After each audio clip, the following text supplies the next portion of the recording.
Hola, ¿cómo están? Muy buenas tardes. Bienvenidos nuevamente a este seminario organizado por el Instituto de Comercio Exterior y Derecho Aduanero del Perú y CEDAP. Mi nombre es Raúl Privat, soy el CEO de Comercia, facilitador logístico, y el día de hoy vamos a compartir juntos el tema de nomenclatura arancelaria. Bienvenidos a quienes ya se están conectando a la transmisión y a quienes seguramente con el correr de los minutos también van a unirse. Quisiera aprovechar estos minutos antes de iniciar la charla para que me puedan confirmar si se escucha de manera correcta el audio y si se está compartiendo las diapositivas en pantalla. Su confirmación va a ser muy importante para saber que esta transmisión está llegando bien y que vamos a poder, en términos normales, desarrollar la conferencia de manera correcta.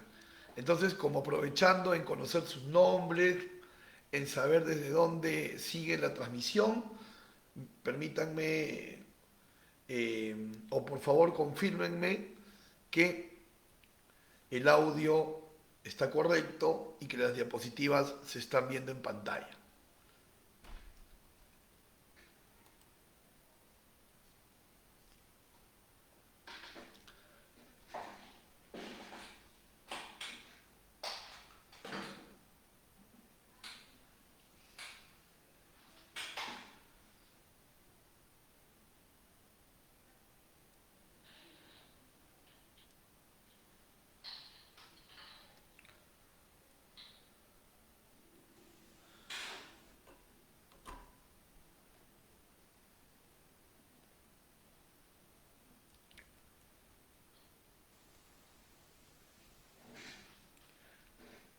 Si se escucha, si se ve el material, por favor, si me pueden confirmar, sería genial para ya poder iniciar con nuestra charla. Y vayan pasando la voz para que más personas se puedan unir a esta transmisión en vivo. Gracias por su confirmación. Gracias Alejandro, gracias Paola, gracias Sheila. Saludos desde Venezuela para Alejandro.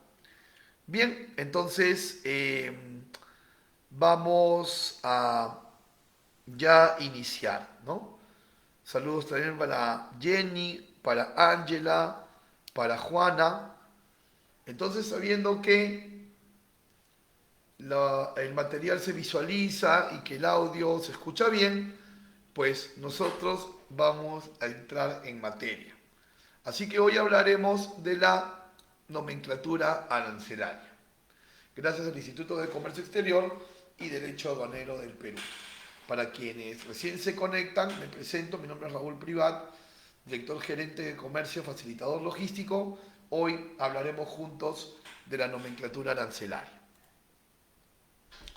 Vamos a empezar revisando cuál es el problema de fondo al cual la nomenclatura arancelaria viene a aportar una solución. Entonces, para poder desarrollar todo el tema de hoy, es preciso empezar por mirar el tema de fondo. ¿Y cuál es el tema de fondo que se dio en el comercio internacional para poder acceder a un sistema armonizado, a una nomenclatura arancelaria? Se dio el problema de la interpretación y también del cambio de idioma. Es decir, cuando se empezó a desarrollar el comercio internacional, y el comercio internacional obviamente con el correr del tiempo fue ganando terreno, obviamente también cuando una práctica empieza a ser masiva, empiezan también a surgir los problemas, ¿no? Empiezan a surgir también los inconvenientes. Y se desató un inconveniente muy particular. ¿Cuál fue? Por ejemplo, las diversas denominaciones que se le daban a un producto, incluso en el mismo idioma, ¿no? Por ejemplo, yo no sé si todos aquí presentes sabrán que ananá es la piña, en otros países. Aquí en Perú no lo es, ¿verdad? Aquí en Perú tú vas a una tienda y pides ananá y no saben qué es. Por ejemplo, en países centroamericanos se le llama batata al camote. O por ejemplo, al sur de América no se llama fresa sino frutilla. Entonces, aquí tenemos ejemplos de productos que comercializándose en países del mismo idioma, aún así tienen denominaciones diferentes y al momento de comerciar las mercancías, de hacer el intercambio, se generaban dudas. Y ni qué decir si traspasaba las fronteras, ¿no? Por ejemplo, guinea pig significa cuy. Y de verdad no tiene nada de parecido, ¿no? T-shirts son camisetas y no tienen nada de parecido también. Entonces, el problema de los dialectos, el problema de los idiomas, comenzó a ser un problema también para el comercio internacional. Se necesitaba armonizar, es decir, se necesitaba codificar a todos los productos, darle una codificación numérica a todos los productos, para que en cada país por donde los productos se trasladan puedan saber de qué producto se trata independiente del idioma o el dialecto. Y qué mejor y qué más universal que los números para poder hacerlo. Entonces, 2 es 2 en cualquier lugar del mundo, 1000 es 1000 en cualquier lugar del mundo. Entonces se codificó de manera numérica a todos los productos y obviamente los números conocidos universalmente ya rompen con este problema. Así que la Organización Mundial de Aduana crea un sistema armonizado. ¿Por qué se le llama sistema armonizado? Viene de la palabra armonía, ¿no? Que todos, digamos, están alineados, ¿no? Entonces, la codificación numérica es igual en todo el mundo. Neutralizando con esto los problemas del idioma, los problemas de los dialectos. ¿Qué es entonces la nomenclatura arancelaria? La nomenclatura arancelaria es, entonces, en conclusión, una enumeración. Es una enumeración, porque claro, hemos dicho que se le da códigos numéricos a cada uno de los productos. Y se dice que esta enumeración tiene 3 características. Es una enumeración descriptiva, es una enumeración ordenada y es una enumeración metódica, descriptiva, ordenada y metódica. ¿Por qué decimos que es una enumeración descriptiva? Porque, como podemos ver en este ejemplo, este es un extracto ya del libro del arancel de aduanas, porque cada subpartida nacional, en un momentito más vamos a profundizar qué es subpartida nacional, cada subpartida nacional describe a un producto. Por ejemplo, la subpartida 44182000 describe a las puertas y sus marcos, contramarcos y umbrales. Entonces, por eso decimos que la nomenclatura arancelaria es una enumeración descriptiva, porque describe, este código numérico describe de qué producto estamos hablando. Pero también hemos dicho hace un momentito que es una enumeración ordenada. ¿Y por qué es una enumeración ordenada, porque el libro del arancel de aduanas tiene un índice. Tiene un índice en el cual tú te puedes orientar. Un índice que te da un valor indicativo. Y entonces el índice está formado por secciones. ¿Ok? El índice está formado por secciones. Las secciones a la vez, como puedes ver en la pantalla, están formadas por capítulos. ¿Ok? Entonces, tenemos en la estructura del arancel de aduanas 21 secciones, como pueden ver ahí, en números romanos. ¿Ok? 21 secciones en números romanos y cada sección tiene N capítulos. ¿Ok? N capítulos. Y si observan con detenimiento, voy a agrandar un poco más la figura, están agrupados, vamos a llamarlo así, por familias, ¿no?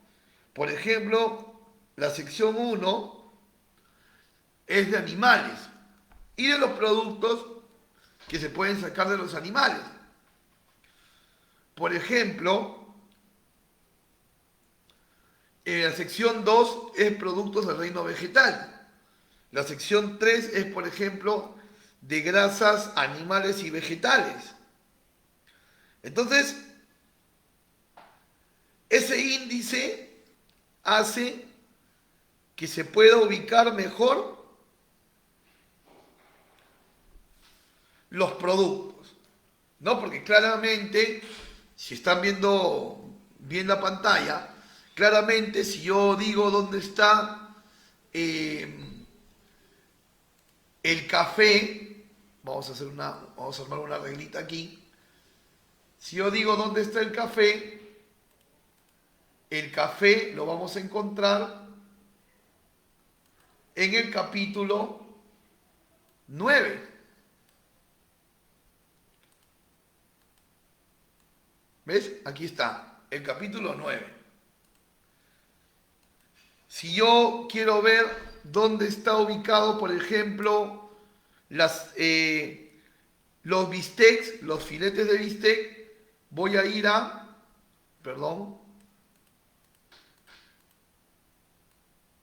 al capítulo 2, carne y despojos comestibles. ¿Correcto? Entonces, el índice, de alguna manera, nos ayuda a encontrar más rápidamente el capítulo donde está ubicado el producto. Entonces, por eso decimos que es una enumeración ordenada, porque tiene un índice. Pero también decimos que tiene que es una enumeración metódica, porque para poder llegar a la respuesta correcta, para poder llegar a la subpartida correcta, hay un método, hay una forma, no es arbitrario. Y este método son las 6 reglas generales para la interpretación de la nomenclatura arancelaria. ¿Ok? Entonces hay un método, por eso decimos que es una numeración metódica. ¿Existen reglas para poder clasificar los productos? Sí. ¿Cuántas reglas son? Son 6, que hoy vamos a revisar con ejemplos. Entonces, finalmente, podemos cerrar la primera idea, ¿no? La nomenclatura arancelaria viene a armonizar los productos, darles una codificación que se puede entender a nivel universal, que puedan entenderlo todos. Por eso se habla del sistema armonizado.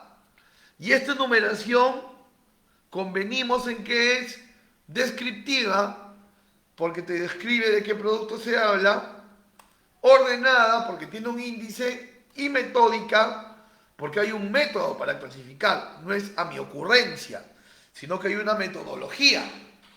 Y esa metodología está, digamos que, contenida en las 6 reglas de la interpretación de la nomenclatura. ¿Ok? No sé si hasta este punto todo está claro o tenemos de repente alguna pregunta, tenemos de repente alguna consulta.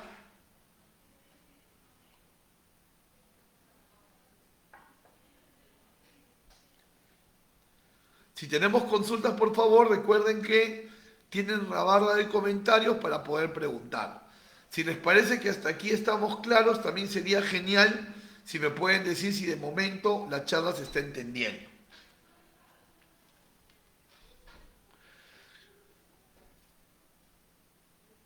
¿Cuáles son los objetivos más importantes de hacer una clasificación arancelaria? Es decir, ¿por qué es importante tener en claro la codificación de un producto? Tener claro su subpartida nacional. ¿Por qué razón? Son varias razones en realidad, pero hay 3 que son las más importantes. La primera de ellas es saber la estructura de tributos que el producto va a pagar. Nosotros sabemos que hay arancel de 0%, de 4%, de 6% y de 11%, ¿verdad? Sabemos que algunos productos pagan impuesto selectivo al consumo, la mayoría no los paga. Algunos productos están exonerados del IGB, la mayoría no lo está. Pero ¿cómo saber de manera formal que un producto paga 6% de ad valorem, 11% de ad valorem o no paga ad valorem? Eso se hace a través de conocer la subpartida nacional del producto. Para lo cual nosotros entramos a la web de aduanas poniendo una partida arancel en Google y luego colocando el código arancelario, los 10 dígitos, o la descripción literal del producto.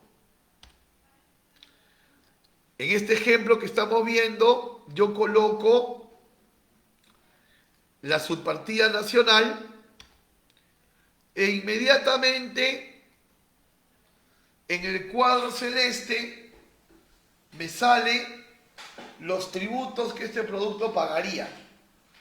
Para este caso particular, como vemos en pantalla, no paga ad valorem, pero sí paga IGB y sí paga IPM, ¿no? Entonces, ese es uno de los objetivos más importantes por los cuales hacemos clasificación arancelaria, para que podamos conocer qué tributos en tasas y tipos de tributos son los que yo voy a pagar.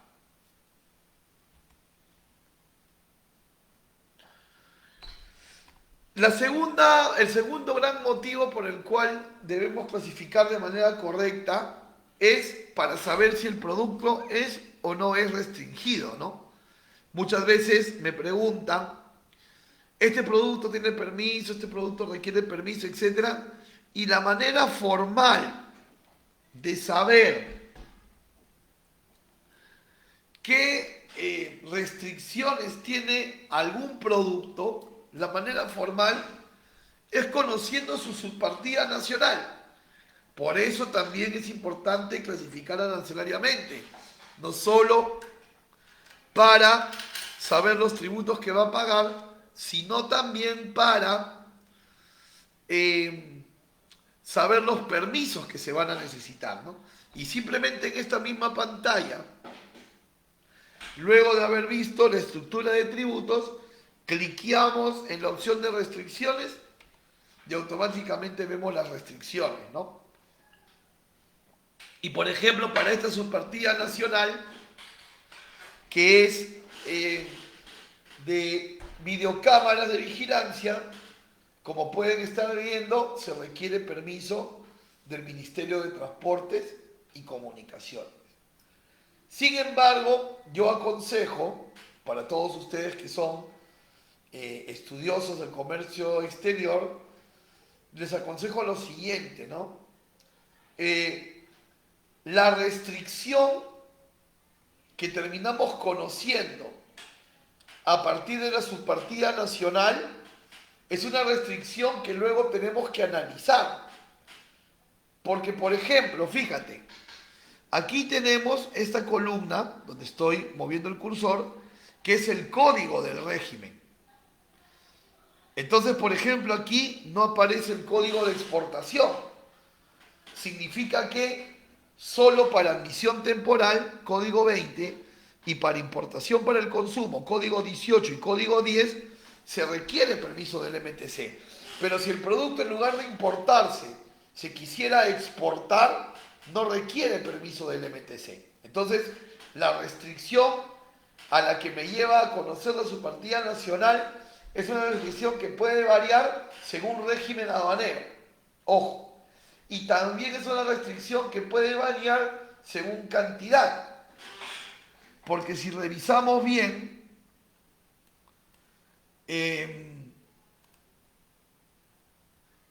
aquí, si revisamos bien, nos dice claramente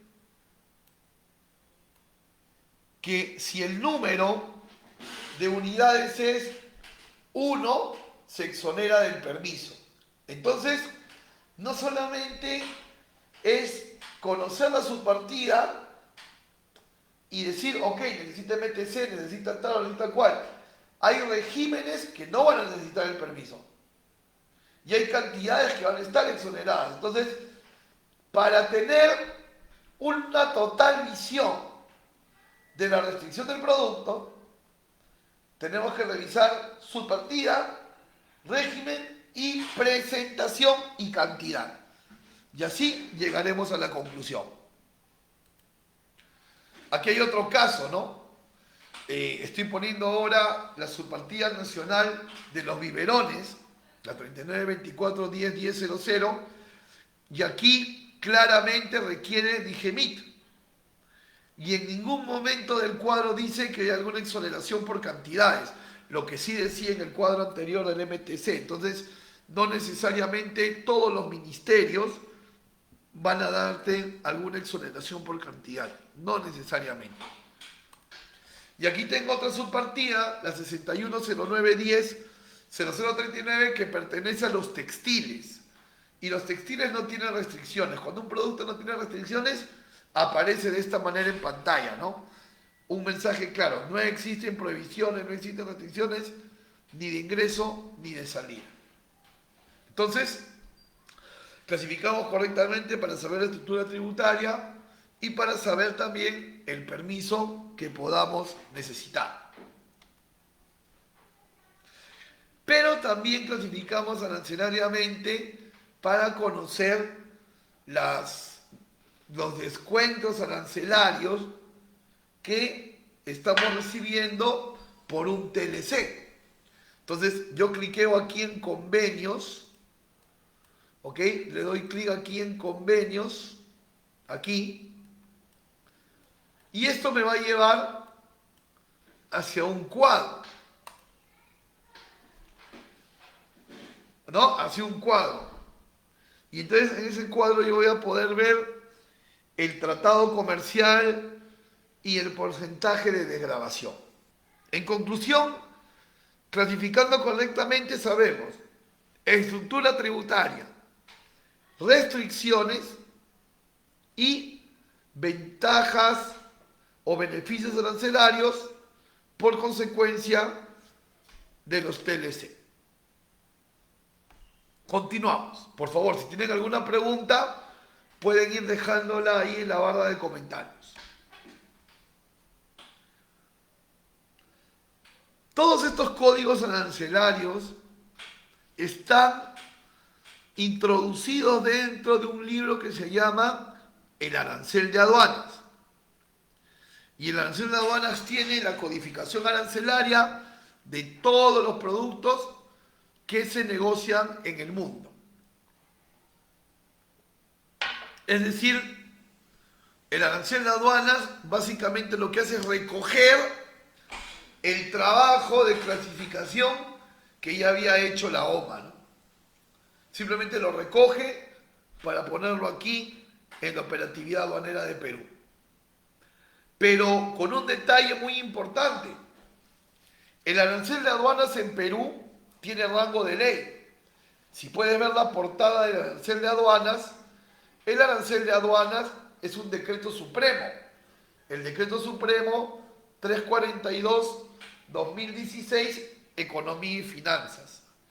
Entonces, el arancel de aduanas en Perú no es un libro cualquiera, tampoco es un libro de prácticas comerciales como de repente el libro de Incoterms que tienes en biblioteca, sino que es una norma. Entonces, las 6 reglas de clasificación que en un momento más vamos a aprender tienen un sustento legal. Por lo tanto, si tú clasificas arancelariamente de manera incorrecta, la administración aduanera te notificará sustentado en este decreto. Y si tú quieres defender tu posición de haber clasificado correctamente, también te sustentarás por este decreto. Y obviamente se determina que has clasificado mal y se te sanciona sustentado en este decreto. Entonces, tiene rango de ley en Perú para que tanto el exportador, el importador, los agentes de aduana, en fin, los que están directamente relacionados con la clasificación, sepan que hay sanciones si no se cumple correctamente con la clasificación y con todo el detalle que en ella está. Les decía que hablamos de 21 secciones, que las pongo en números romanos porque se escriben así en números romanos en el arancel. Tenemos 21 secciones y tenemos 97 capítulos más 1. ¿Ok? Es decir, a nivel armonizado, a nivel mundial, al nivel OMA, los aranceles de aduana del mundo tienen 21 secciones y 97 capítulos. Y ya está en la soberanía de cada país agregar más capítulos, pero que no pueden contradecir las reglas de clasificación. Entonces Perú, en su soberanía, a estos 97 capítulos que son universales, le ha agregado un capítulo extra, el capítulo 98, pero la manera correcta es decir 97 más 1, porque 97 son a nivel mundial con uno adicional que ha hecho Perú. ¿Y para qué ha hecho Perú un capítulo adicional? Para sus mercancías con tratamiento arancelario especial. Cada país es soberano en hacer su estructura tributaria y por eso Perú hace un capítulo adicional para productos que tienen tratamiento tributario especial, ¿no? Y aquí, por ejemplo, entre los más emblemáticos encontramos a los servicios de entrega rápida, conocidos también como courier, ¿no? Si tú importas como courier, más de $200, pero no más de $2.000 en términos FOB, pagas 4%. El producto ya no se clasifica según las reglas, sino se clasifica simplemente en el capítulo 98 como un envío de entrega rápida, ¿no? Entonces, por eso tenemos este capítulo. Inclusive ha servido porque en diciembre del año pasado entró en vigencia el nuevo reglamento de envíos de entrega rápida, que en realidad se promulgó en julio, pero entró en vigencia en diciembre, en el cual se adhiere una subpartida nacional más a este capítulo para medicinas hasta $10.000, ¿no? Pero con ciertos parámetros que seguramente en otra clase podríamos hablar. Y recordemos que existe la sanción por una incorrecta clasificación en la DAM, ¿no? Ojo que si tú te equivocas de subpartida y ese error, digamos, no cambia la tasa arancelaria, o sea, tu subpartida nacional errada, la que clasificaste erradamente, pagaba 6 y la correcta también paga 6, solamente pagas una multa por error en la declaración. Pero, por ejemplo, si la subpartida que tú colocaste pagaba 0 y la subpartida real pagaba 11, ahí sí tu declaración ha tenido la intención de trastornar los tributos.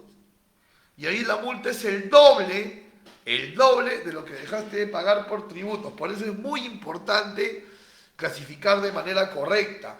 Por eso es que las agencias de aduana tienen 1, 2, hasta 3, ¿no? Depende del flujo operativo de expertos que conocen el teje y maneje de la clasificación arancelaria, ¿no? Y que muchas veces los liquidadores, los sectoristas, le consultan antes de hacer una clasificación. Porque las consecuencias de clasificar mal terminan siendo consecuencias de sanciones. ¿Ok? Entonces, qué importante es clasificar de manera correcta. Hemos estado viendo en el libro, en algunos extractos del libro que les he mostrado, hemos estado viendo que la subpartida nacional tiene 10 dígitos, ¿verdad?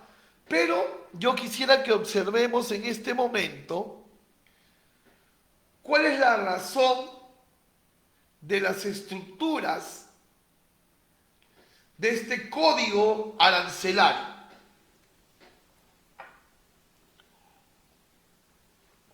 Por ejemplo,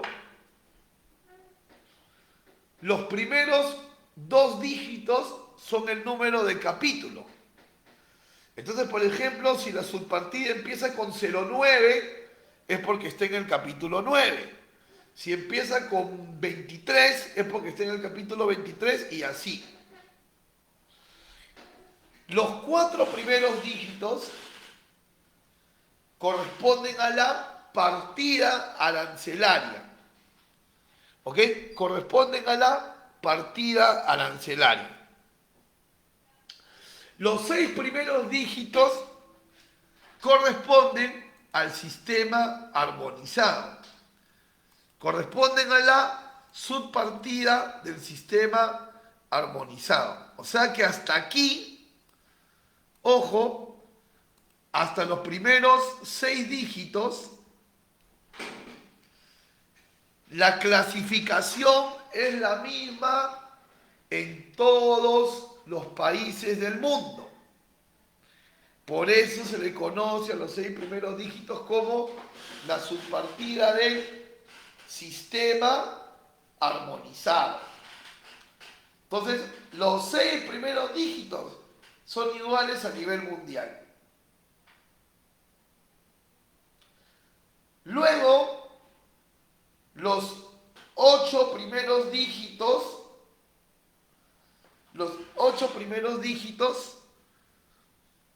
son iguales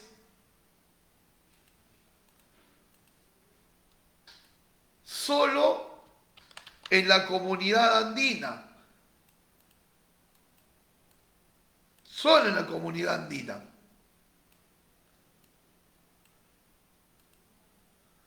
Por eso es que se llama subpartida andina. ¿Ven? Aquí donde estoy sombreando, subpartida andina. Andina significa nomenclatura arancelaria de la comunidad andina.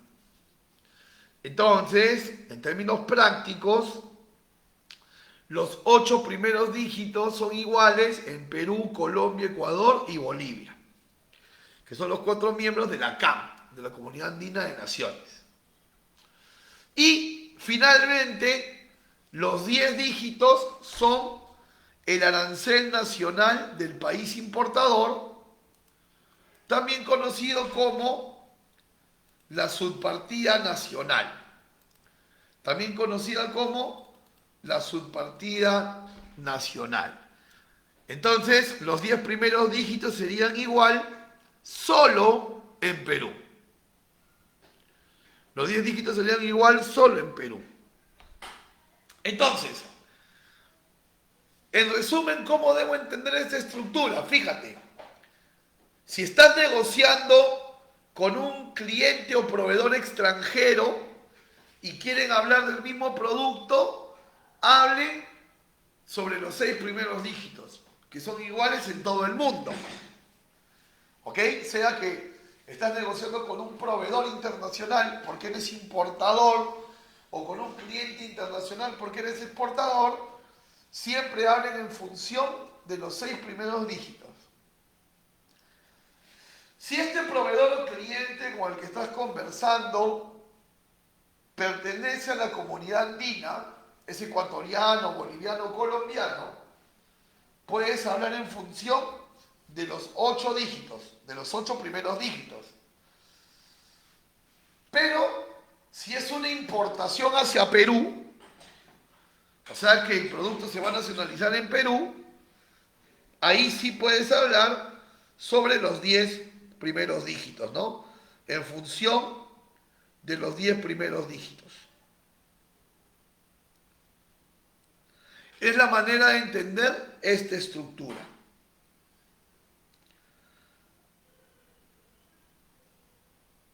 Si tuvieran alguna pregunta, pues es el momento de hacerla, ¿no? Yo aquí los empiezo a leer.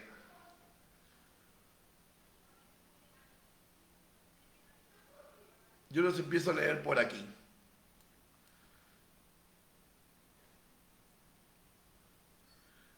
Saludos a Juana, saludos a Gatito Fab, desde Piura, a José Leonardo, a Yosimar, a Oliver, a Daniel, a Rodmi, a Sheila, gracias por comentarnos que de momento vamos entendiendo todo. Y creo que por aquí tengo 2 preguntas.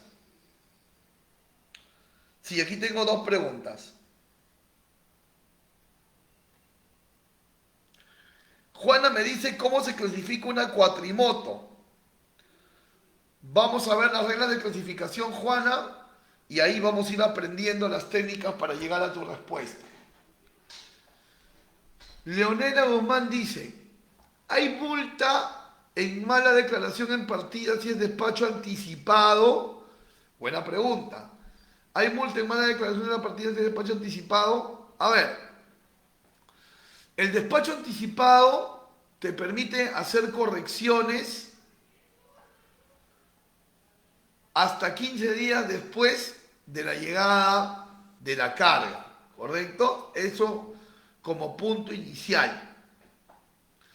Ahora, en temas de clasificación arancelaria, la corrección debe hacerse o puede hacerse hasta antes de pagar los tributos. Hasta antes de pagar los tributos. Y tú puedes pagar los tributos inclusive aún cuando la mercancía no ha llegado. Alina pregunta sobre las notas.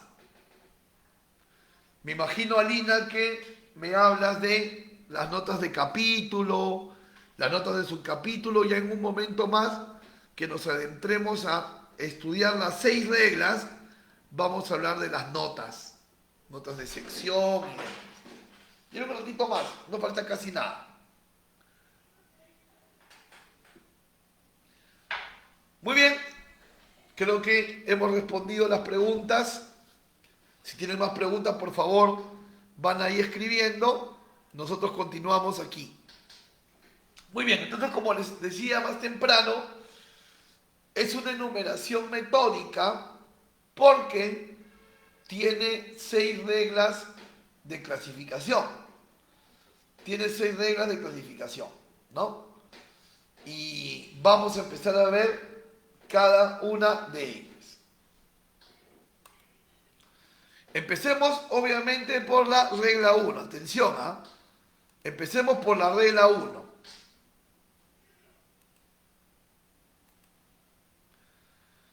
Permítanme primero ser textual, leer la regla y luego empezamos a analizar el ejemplo, ¿ya? Dice, los títulos de las secciones,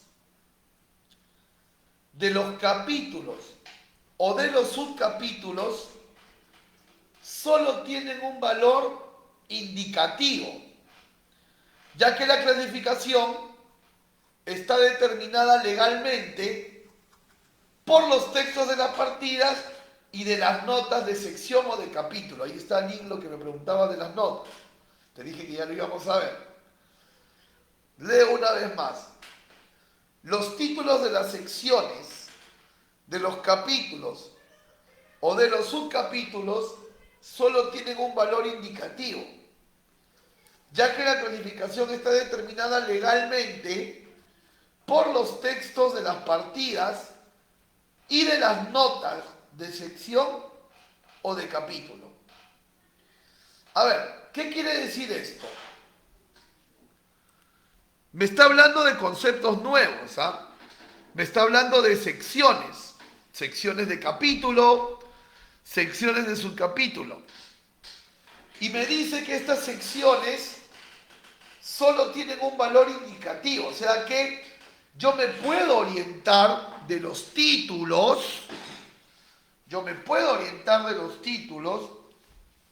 pero no necesariamente el título o la orientación que me da el título de la sección, o la orientación que me da el título del capítulo o del subcapítulo, no necesariamente me va a llevar a la respuesta.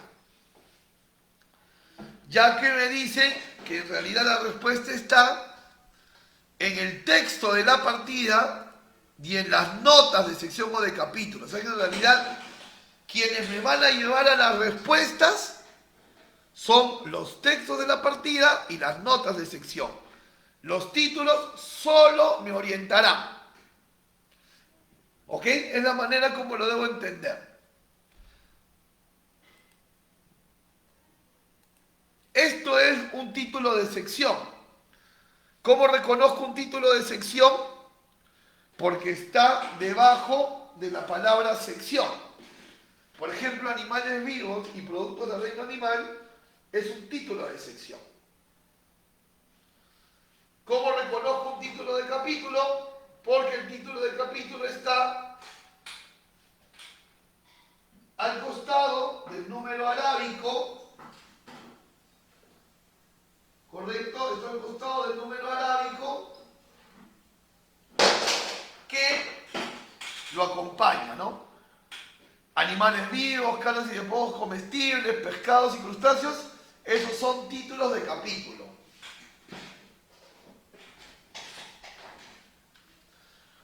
¿Cómo reconozco un título de subcapítulo?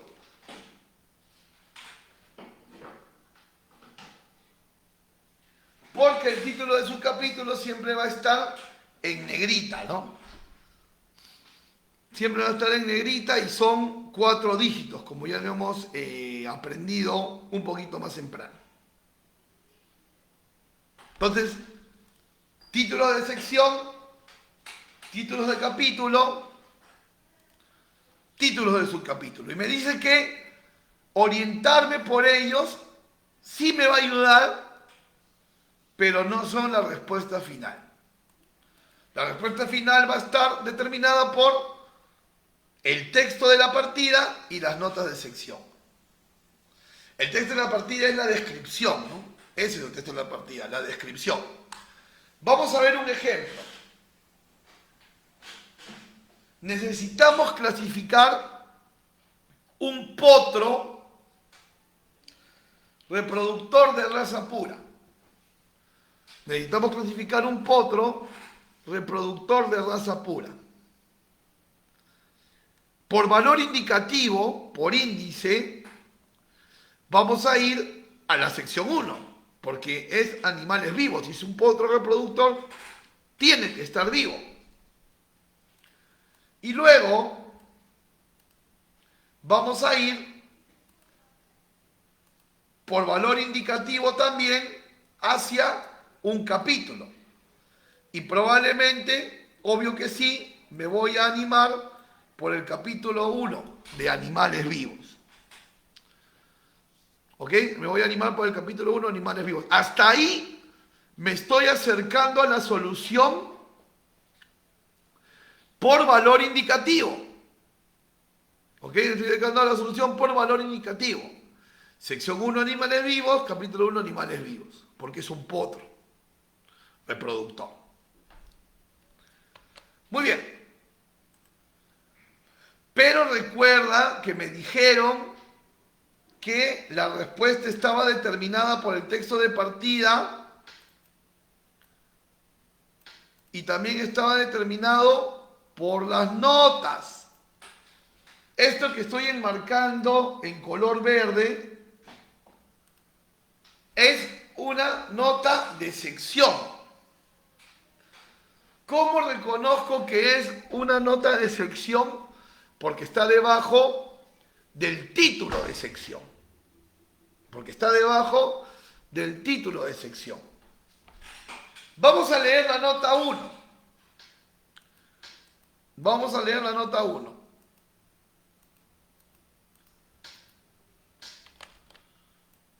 La nota 1 dice, en esta sección, cualquier referencia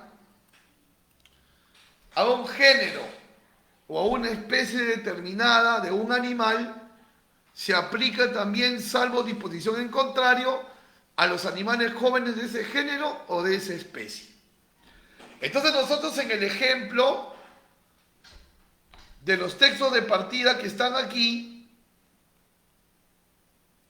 no encontramos textualmente la palabra potro, pero sí encontramos la palabra caballo. Y la nota 1 dice que se hace referencia al animal independiente si es joven o no. El potro es la versión joven del caballo. Entonces, para fines de la clasificación, potro y caballo son lo mismo. Entonces, subpartida 0101 y subpartida nacional 0101210000, reproductores de raza pura, por los caballos. ¿Por qué caballo? Si dice potro, pero la nota 1 dice que el nombre del animal se aplica también a los animales jóvenes, ¿no? Ahí lo podemos ver aquí, clarísimo. A los animales jóvenes. Por eso llegamos al reproductor de raza pura como caballo. ¿Preguntas, por favor?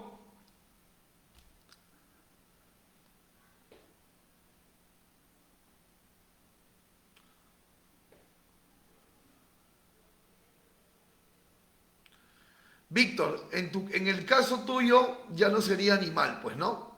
En la pregunta que nos hace ya no sería animal. Muy bien, tenemos preguntas. ¿Se entendió cómo hemos aplicado la regla 1?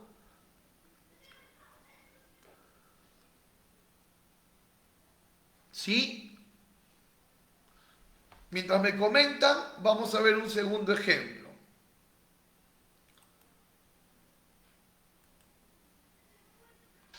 Ahora clasificaremos un león que trabaja en un zoológico ambulante. ¿Ok? Un león que trabaja en zoológico ambulante.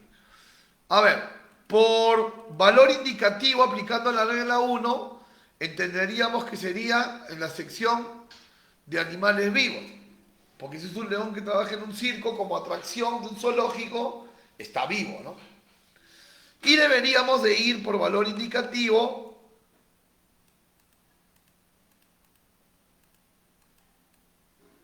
al capítulo 1 de animales vivos.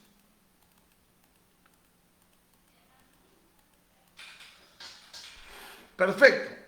Pero aparecen notas. ¿Ok? Aparecen notas. Y hemos dicho que en la regla 1 nos guiamos de los textos de partida y de las notas. Y hay una nota interesante. La nota 1A dice, en este capítulo están todos los animales. Espero que estén leyendo conmigo. En este capítulo están todos los animales, excepto, dice, los peces, excepto los cultivos, y dice, excepto los animales de la partida 9508. Entonces, primera noticia.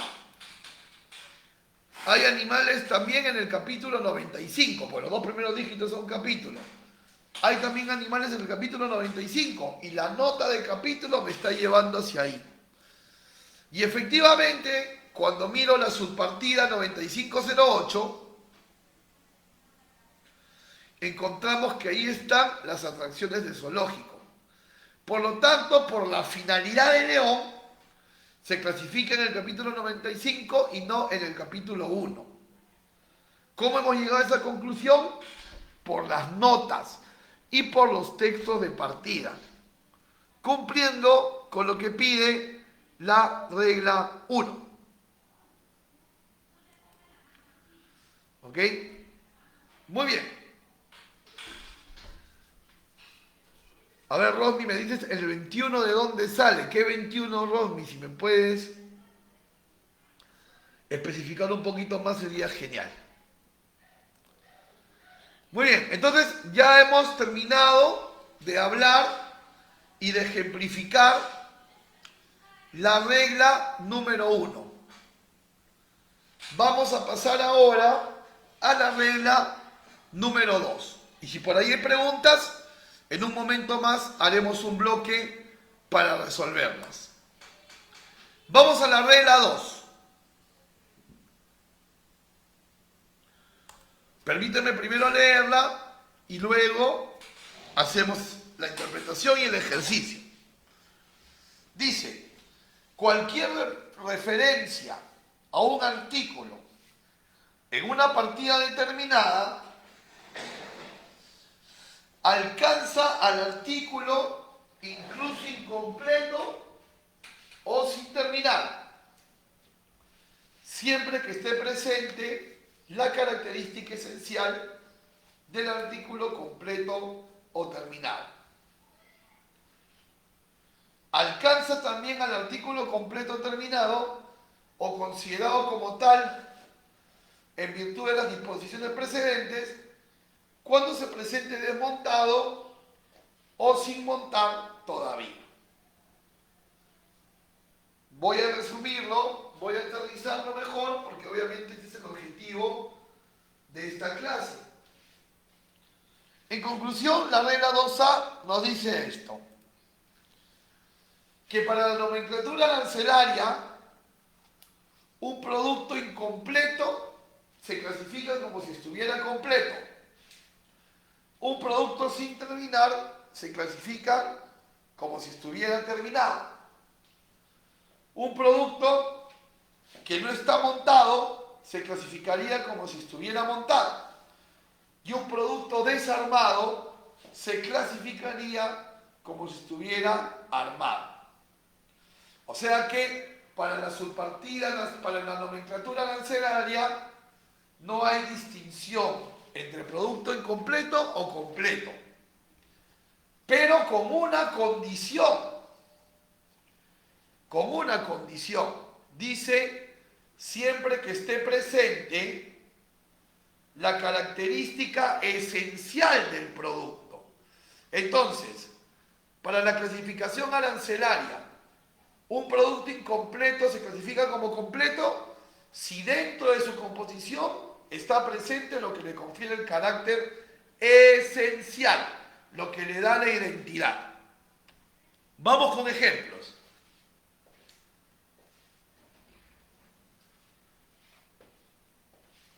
Tenemos en el primer ejemplo un equipo de cómputo, ¿no? Por ejemplo, imagínense que lo importamos sin teclado. Lo importamos sin teclado. Entonces, lo importamos sin teclado, sigue siendo una computadora. Si lo importamos sin teclado, ¿sigue siendo computadora? Sí, sigue siendo computadora. Si lo importamos sin mouse, ¿sigue siendo computadora? Sí, está obviamente incompleto comercialmente, pero sigue siendo computadora. Lo importamos sin el CPU, ¿sigue siendo computadora? Ahí ya no, porque ahí sí ya le anulaste el carácter esencial del producto, el procesador de datos. Entonces, si lo traigo sin CPU, ya no lo puedo clasificar como computadora. Ya tendría que clasificarlo como parte de.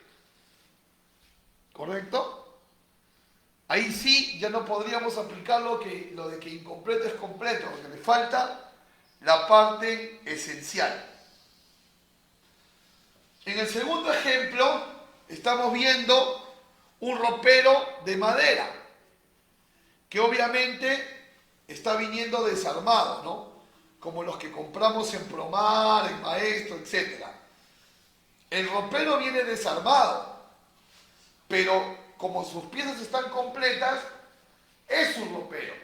Entonces, la subpartida es la misma para un ropero armado que desarmado, porque para la regla 2A, desarmado es como si estuviera armado, siempre y cuando esté el carácter esencial. Al estar todas las piezas, entonces es un ropero. Esos serían los ejemplos de aplicación para la regla 2A. Si tenemos que abrir una ronda de preguntas, creo que es un momento pertinente para hacerlo. Ya hemos avanzado regla 1, ya hemos avanzado regla 2A. Si hay preguntas, es el momento.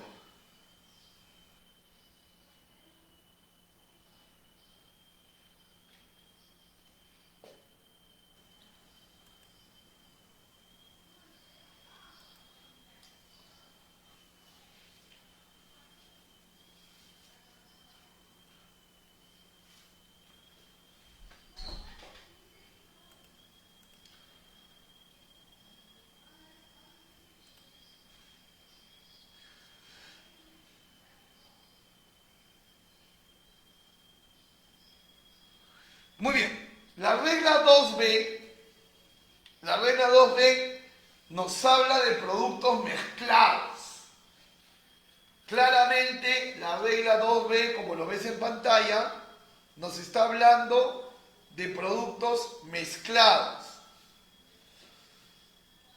Y nos dice que los productos que están mezclados, o sea que el producto está formado por varios elementos diferentes, ¿no? Un producto formado por varios elementos diferentes, nos dice que la clasificación de ese tipo de productos va a la regla tercera. Eso es lo que nos dice la regla 2B, que si tenemos casos de productos que están mezclados, que están asociados, que no es un único material, entonces tenemos que mirar la regla 3. Por lo tanto, pasamos en este momento a la regla 3.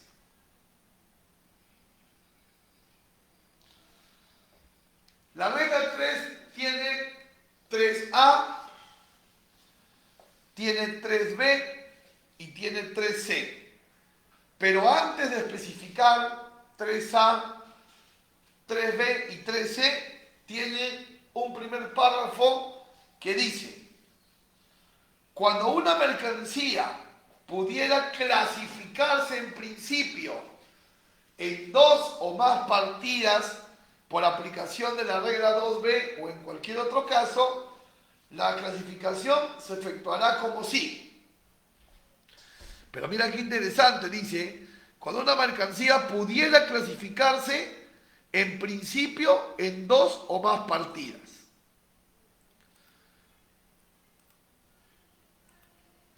Cuando una mercancía pudiera clasificarse en principio en dos o más partidas. O sea que la misma metodología de la interpretación de la nomenclatura, esta parte introductiva de la tercera regla, nos está diciendo que es posible, no siempre, pero es posible, que un producto pueda tener dos respuestas correctas en cuanto a clasificación. Te lo está diciendo, qué interesante. O sea que pueden haber dos o más respuestas correctas para un mismo producto.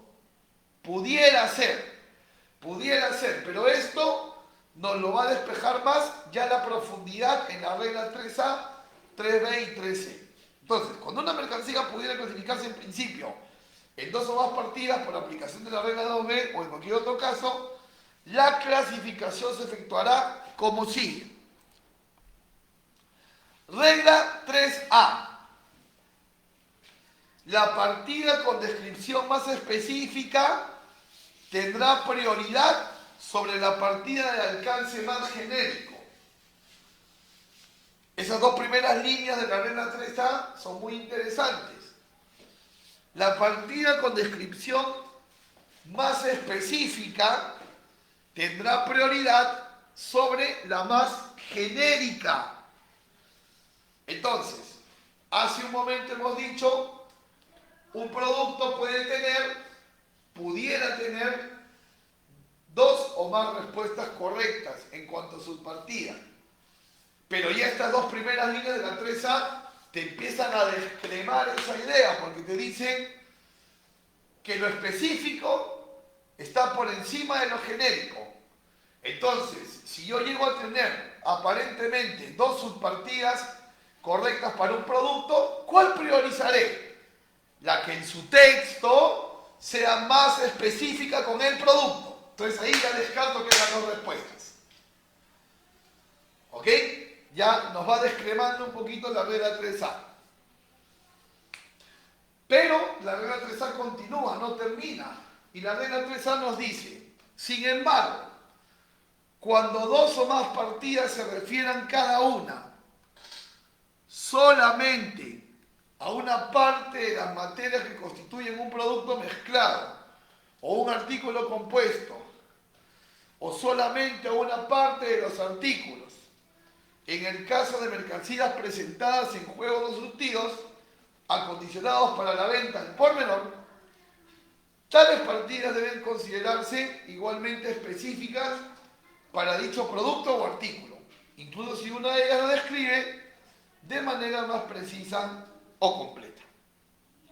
En otras palabras, productos donde vienen más de un producto en una sola presentación. Eso es lo que te quiere decir. Por eso dice productos presentados en surtido. Tenemos este producto. Un producto que es a la vez juego de ajedrez, a la vez juego de damas y a la vez juego de dominó. ¿Ok? Es tres juegos a la vez. Juego de ajedrez, juego de damas y juego de dominó.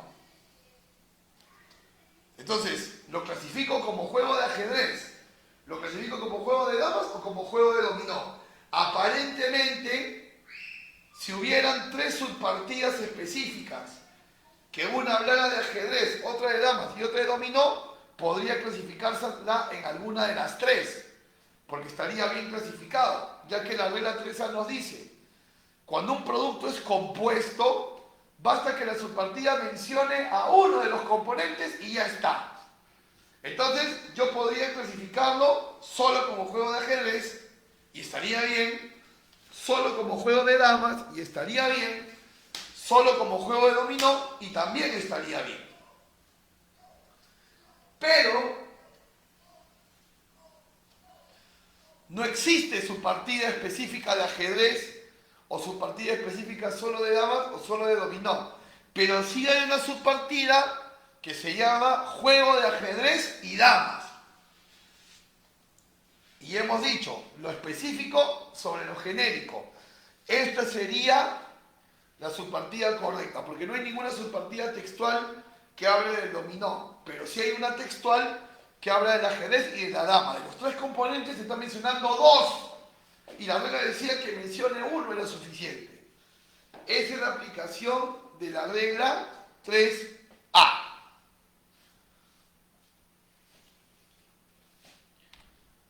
Vamos a la regla 3B. Culminando la regla 3, abrimos ronda de preguntas.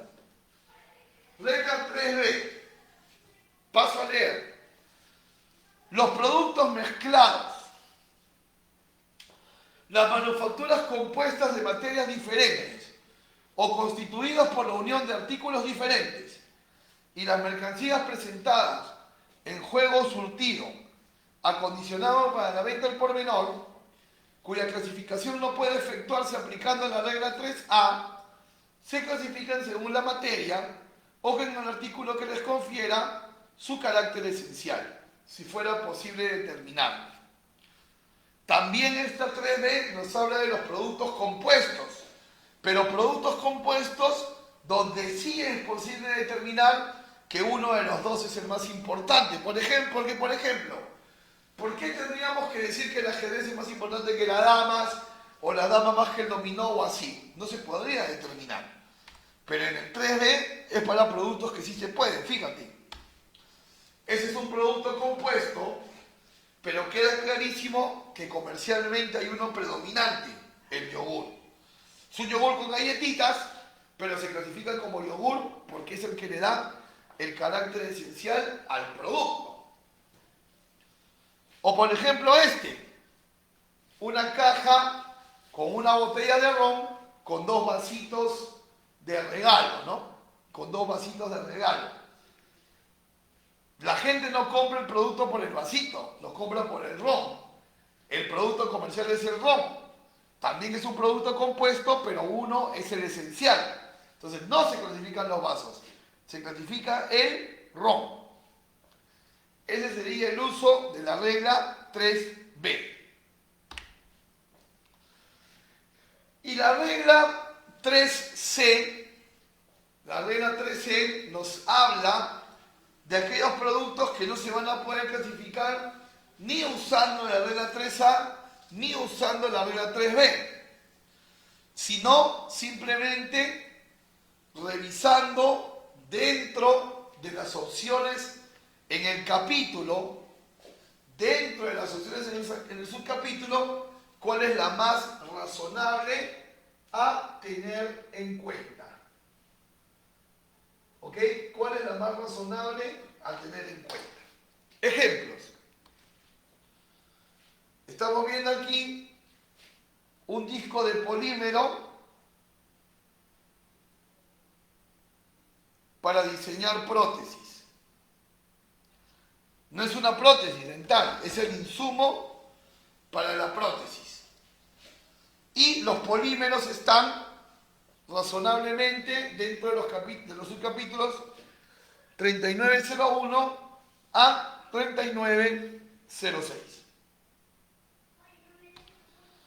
Luego tenemos globos de fiesta, que si bien es cierto están hechos de látex, tienen una partida razonablemente a tener en cuenta por su uso, ¿no?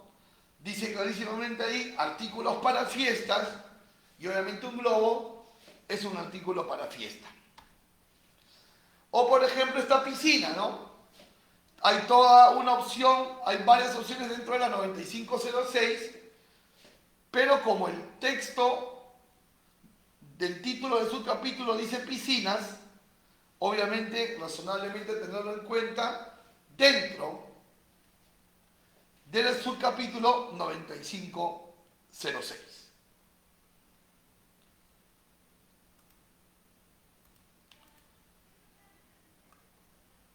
Muy bien, hemos terminado de exponer la regla 3. Sería muy importante en este momento su feedback, la retroalimentación de ustedes, el saber que estamos entendiendo y que los ejemplos también se están dejando entender. Si hubiera alguna pregunta por hacer, me parece que es el momento pertinente para que la hagan, ¿no? Así que, bienvenidos a sus preguntas.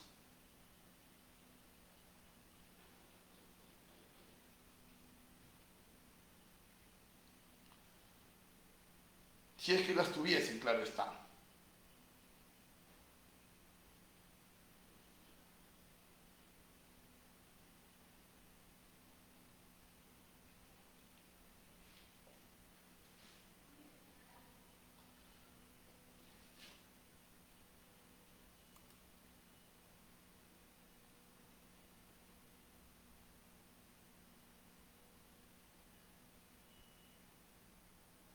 Vamos con la regla 4 entonces. Vamos con la regla 4.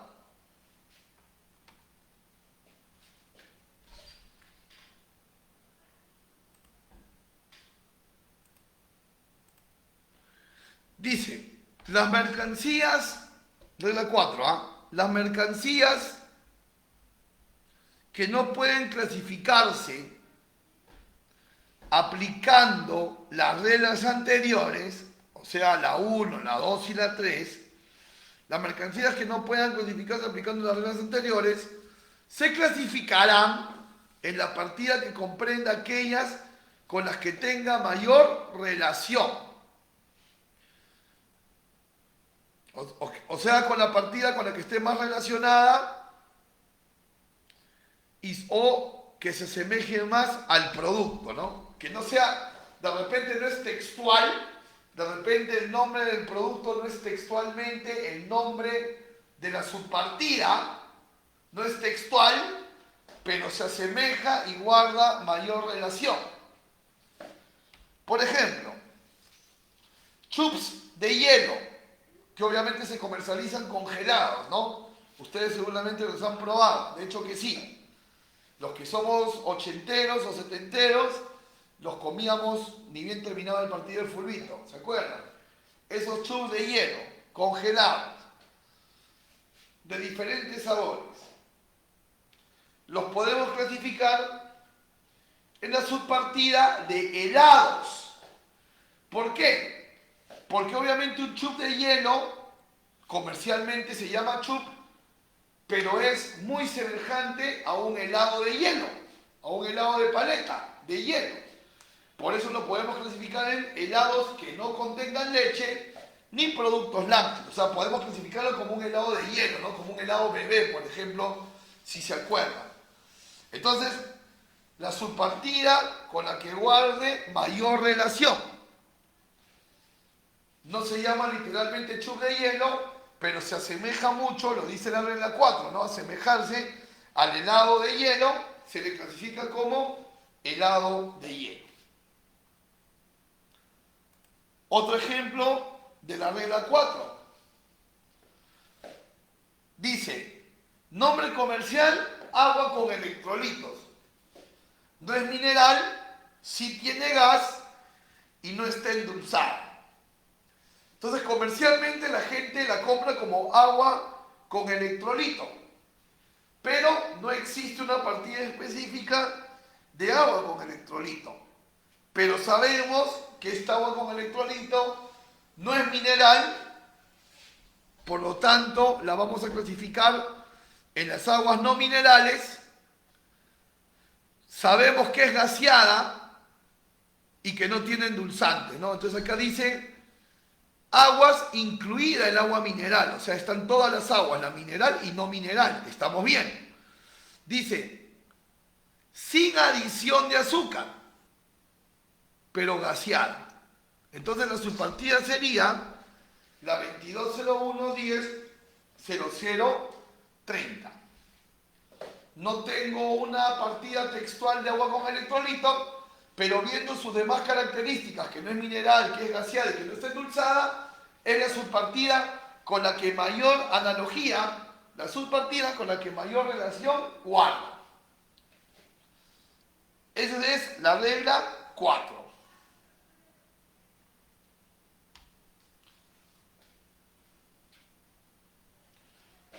Vamos ahora con la regla 5.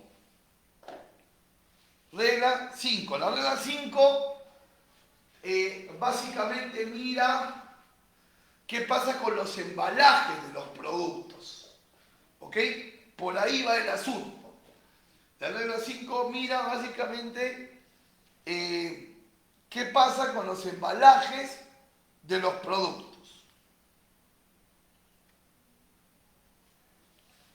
Permítanme leer y luego vamos a los ejemplos.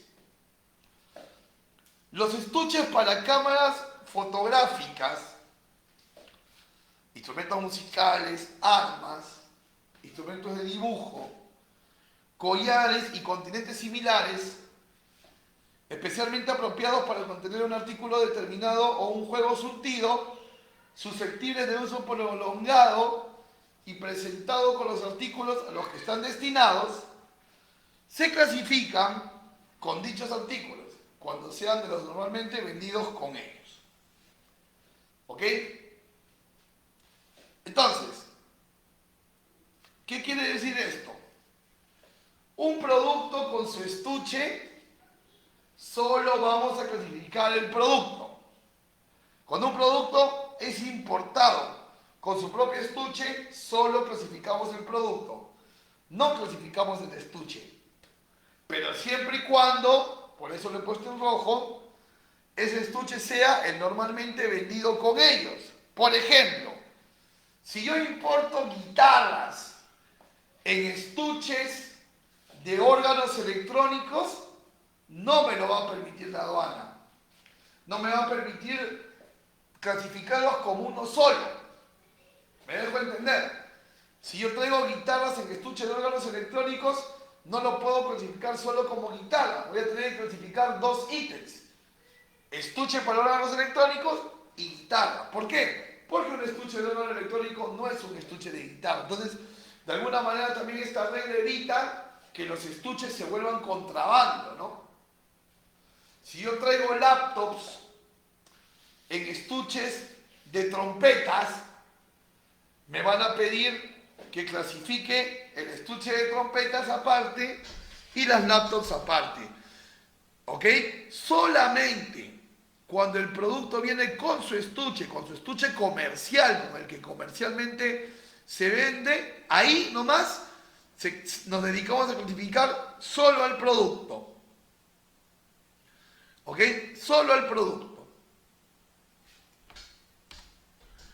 Entonces, acá tenemos una guitarra en su estuche. Es un estuche de guitarra.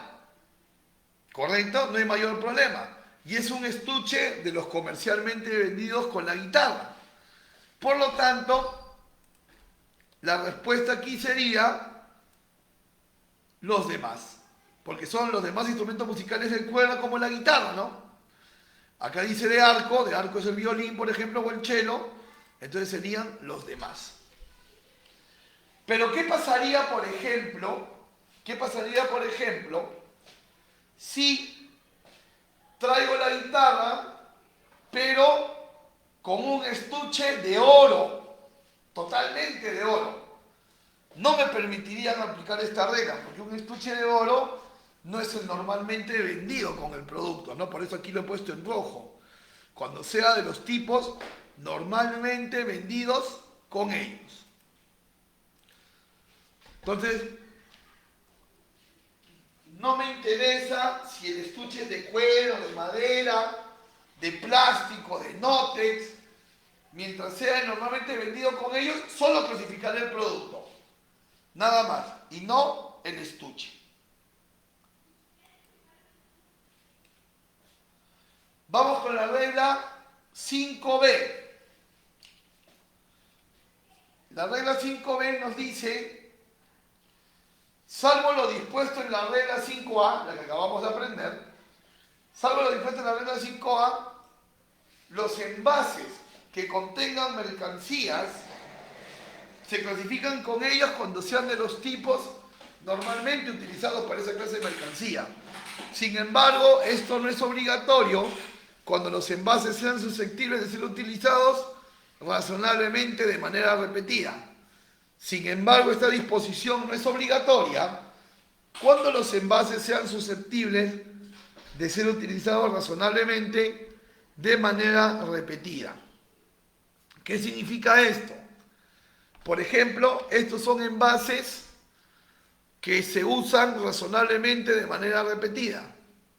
Un envase criogénico, un balón de oxígeno. Ese envase criogénico, por ejemplo, yo lo puedo clasificar aparte del producto. No lo voy a clasificar junto con el producto como en la 5A. ¿Por qué? Porque este envase criogénico puede usarse de manera repetida, como decía la regla 5B. Puede usarse de manera repetida. Porque claro, este envase sirve para poner, por ejemplo, ahí semen, para poner muestras de sangre, para poner muestras de plantas y lo mantiene congelado, ¿no? Pero de repente ese envase llega a Perú con las plantas, le retiran las plantas y ese envase puede ser utilizado para otro tipo de producto o uso. En ese caso, sí podemos clasificar por separado el producto del envase. Esa sería la regla 5B. ¿Por qué en la regla 5A clasificábamos incluido el envase? Porque era el normalmente vendido con él. En el 5B es un envase que puede ser el mismo envase usado distintas veces por distintos productos, ¿no? ¿Cómo podría ser un envase criogénico? ¿Cómo podría ser un balón de oxígeno? Y finalmente la regla 6, la última regla, es la que nos permite reevaluar todas las reglas nuevamente para encontrar la clasificación correcta, ¿no? Y también es una regla que nos hace entender la jerarquía de los guiones, ¿no? ¿Ok? Esa es la regla 6. La clasificación de mercancías en la subpartida de una misma partida están determinadas legalmente por los textos, ¿no? Un poquito recordando la regla 1, ¿no? ¿Ok? Entonces, la regla 6 nos invita a revisar, a reevaluar las reglas del 1 al 5, buscando el principio fundamental de determinar la subpartida por las notas y los textos de partida. Pero ojo con algo, ¿ah? No solo existen 6 reglas para la interpretación de la nomenclatura. En el mismo libro del Arancel de Aduanas, Decreto Supremo 342-2016, existen también las reglas para aplicar el arancel ad valorem. Están en el mismo decreto. Entonces, en este momento vamos a aprender las 6 reglas de criterio para saber qué producto paga ad valorem y qué producto no. Dentro de este dispositivo legal vas a poder encontrar estas reglas para la aplicación del arancel de aduanas, que son 6 reglas también, pero ya no se enumeran como en arábico, ¿no? Sino en textual. Primera, contexto, segunda, contexto, etc. ¿Y cuál es el objetivo de la aplicación de estas reglas?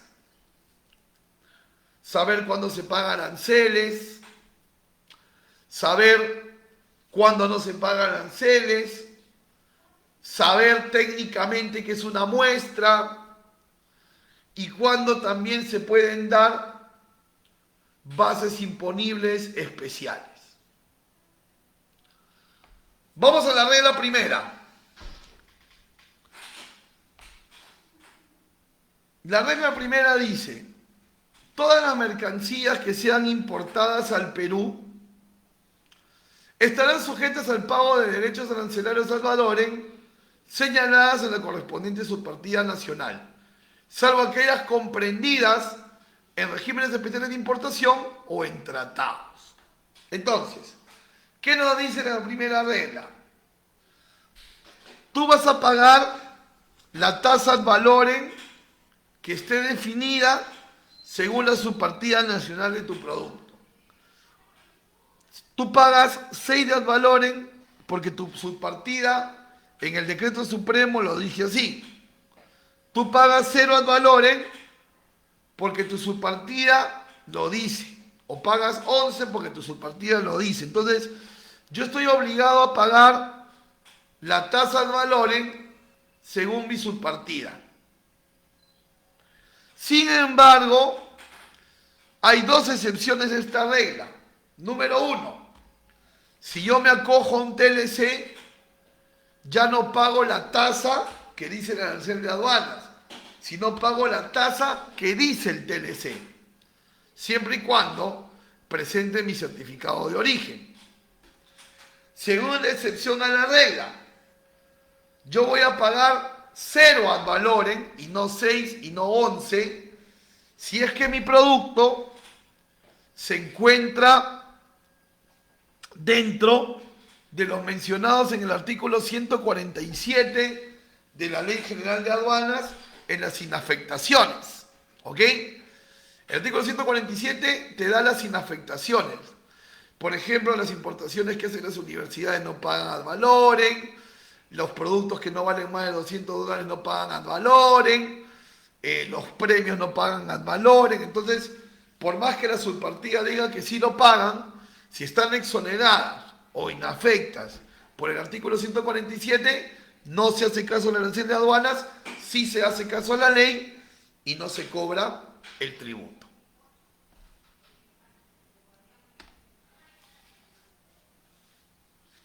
Regla segunda. Los derechos fijados por el arancel de aduanas son de carácter ad valorem aplicables sobre el valor de aduanas según el sistema de valoración vigente. Entonces, no olvidar, según esta regla segunda, no olvidar que el ad valorem se paga sobre el valor en aduanas. Y el valor en aduanas es igual a 4 componentes: al valor FOB, al flete, a la mercancía y a los ajustes. Son 4 componentes del ad valorem. 4 componentes.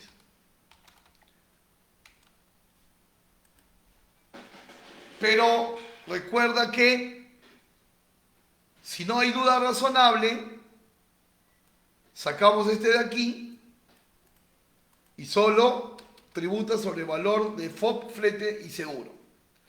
Eso dice la segunda regla, ¿no? Por eso, para evitar los ajustes, hay que declarar el precio realmente pagado. Justo la semana pasada hicimos la charla de valoración aduanera. Pueden chequear el video en la página de INSEDAP. Tercera regla de la aplicación de aranceles, un poquito reforzando la regla 5A de la nomenclatura. Básicamente esta regla me dice que si yo traigo el producto con otro embalaje que no es el normal, ese embalaje también va a pagar ad valorem, ¿no? Por ejemplo, si yo traigo botellas de vino y los separadores de caja los traigo de oro, me van a cobrar ad valorem aparte por el oro, ¿no? Porque si no, imagínate, estaría contrabandeando ese metal. Entonces, un poquito la regla tercera te reafirma la regla 5A. Se declara y se paga un ad valorem independiente si el envase que trae el producto no es el normalmente vendido con él. La cuarta regla de la interpretación de la nomenclatura me dice que las mercancías usadas se aplican conforme a la legislación de valoración vigente. Claro, la mercancía usada, si me quieren ajustar el valor, voy a tener que defenderme con los métodos de mercancía idénticas o similares. La regla quinta de aplicación del arancel me dice que cuando yo importo muestras de valor insignificante o material impreso, no voy a pagar ad valorem. Importo muestras o material de publicidad, no pago ad valorem. Pero tenemos que ver qué se define por muestra. Me dice que se define por muestra aquellas que se importan para probar el producto. Y estas muestras, para que no paguen ad valorem, deben de estar declaradas en un valor no más de $1 y además deben tener algún tipo de signo distintivo que las descalifique para su venta. Entonces, que el producto venga con un rótulo grabado, indeleble, que diga prohibida su venta, ya lo está descalificando para venta y podría pasar como una muestra, ¿no? Podría pasar como una muestra.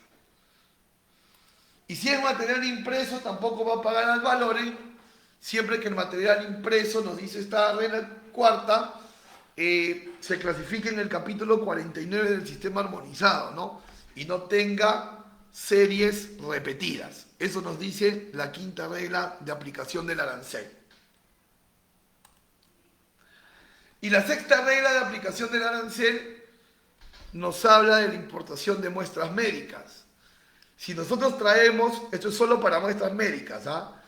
Si nosotros traemos muestras médicas que tengan permiso de Digemit, que vengan rotuladas como muestras de forma indeleble, solo van a pagar aranceles sobre la base imponible de la mitad del FOB más el flete y el seguro. ¿Ok? Van a pagar impuestos sobre la base imponible de la mitad del FOB más el flete más el seguro, que es una base imponible especial, ¿no? Entonces les recomiendo que profundicen estas reglas de aplicación del arancel de aduanas que también están en el dispositivo, en el decreto supremo, y que he querido traer el día de hoy a ustedes para que podamos revisarlas juntos. Muy bien, ya en un momentito más vamos a finalizar la charla. Quiero agradecer a ICEDAP por la invitación y quiero agradecerles a ustedes por su asistencia, por estar con nosotros en esta transmisión. ¿Qué tal te pareció la charla? ¿Te pareció interesante? ¿Te pareció una charla clara? ¿Te pareció información que te empodera? De ser así, gracias a Dios y qué bueno. Cualquier comentario que quieras dejarme también será bienvenido, ¿no? ¿Ok? A ver, Víctor pregunta, en el caso de las herramientas que vienen con un envase de plástico como el taladro eléctrico, se clasifica como el principal. En todo caso, si el taladro viene en un envase, se clasifica como taladro y accesorios, ¿no? Y la subpartida sería la del taladro, porque el envase de plástico es el comercialmente usado, estimado Víctor. Romy dice, ¿qué sucede si los chips los clasifico como los demás? El chip procesa datos, ¿ah? No podría ir como los demás, salvo que me mandes una ficha técnica, Romy, ahí está el correo, mi correo en la pantalla para poderte ayudar con esa clasificación, ¿no? Todos los que me están pidiendo ayuda con la clasificación de un producto, por ejemplo, aquí me piden clasificar binoculares, lupas, les pediría por favor que me escriban. Pueden escribirme en mis redes, estoy como Raúl Privat Pando en Facebook, YouTube e Instagram, o me pueden escribir directamente a mi correo o a mi línea WhatsApp. Gracias José Leonardo por el comentario. ¿Ok? Entonces, todos los que me han escrito para pedirme una clasificación arancelaria, por favor, ahí tienen mi correo.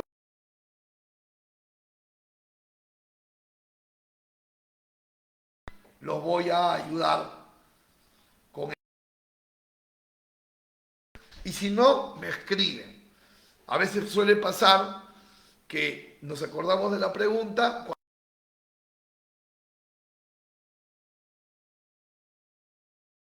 a ver este video, vuelvan a chequear sus apuntes y gentilmente, gustosamente en realidad, voy a tener todo el esmero en responderles a las dudas que tengan. Gracias a ICEDAP por la invitación, a nombre de ICEDAP, a nombre de mi compañía Comercio Facilitador Logístico y a nombre personal Raúl Privat Pando, muchísimas gracias por estar con nosotros el día de hoy. Dios les bendiga, terminen bonito la semana y espero pues haber colaborado con un granito de arena en su formación como estudiosos del comercio internacional. Que estén muy bien. Hasta luego.